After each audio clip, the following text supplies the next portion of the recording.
વિજ્ઞાન પણ કહે છે જમતી વખતે પ્રસન્ન રહેવું જોઈએ. એટલે બાળકો જ્યારે જમે ત્યારે એને પ્રસન્ન રાખો, બાળકોના બાપાએ જમે ત્યારે એને પ્રસન્ન રાખો. એ વખતે એને રડાવો નહીં. મોંઘવારીના જમાનામાં એ વખતે એની હારે ઓલી ઉઘરાણીની બધી વાતો નહીં કરો. સાંભળ્યું?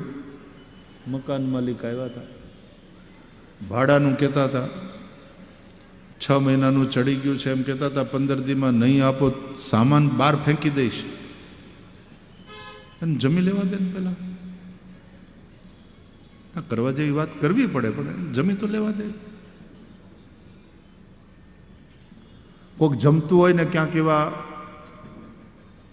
ખરાબ સમાચાર આવે, માઠા સમાચાર આવે કોઈના ગુજરી ગયાના, કોઈ સ્વજન ગુજરી ગયું હોય તો ફોન મૂકીને આવે પત્ની અને ઓલો ખાતો હોય તો એ સમયે એને કહી દે,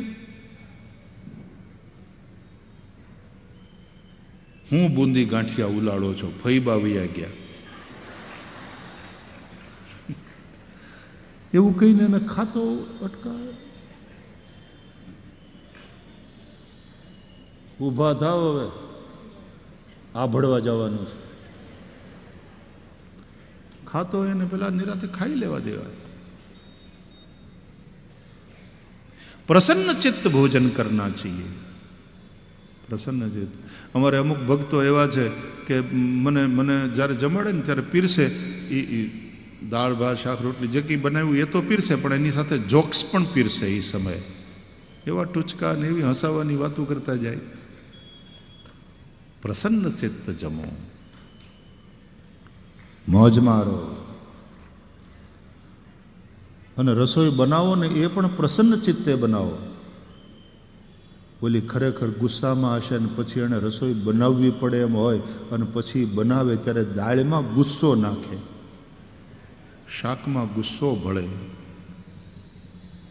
રોટલી વણાતી હોય ને ત્યારે આમ 3 વાર કરે તો વણાઈ જાય, કારણ કે વેરણા ઉપર ભાર આવે ને વધારે, ગુસ્સામાં ને ગુસ્સામાં. ક્યાંક પાતળી ને ક્યાંક જાડી ને, પછી હેકાય તો ક્યાંક કાચી ને ક્યાંક બળી જાય. પૂજ્ય ડોંગરે બાપજી એમ કહેતા કે રસોઈ બનાવતી વખતે ભગવાનના નામનું સ્મરણ કરો, રસોઈ પણ મંત્રાત્મક થશે, અમૃત સમાન થશે.